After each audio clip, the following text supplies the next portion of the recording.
तो उससे प्यार हो गए। एक आते बोला था अभी सिर्फ हमारा 1.5 महीना हो ही मिले और तू मुझसे प्यार कर दूंगा तो बोला नहीं करना है प्यार आदमी जात हो अपन घर।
शादी कब करबो?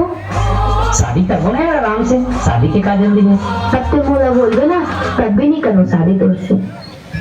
दूर बर रही जाऊं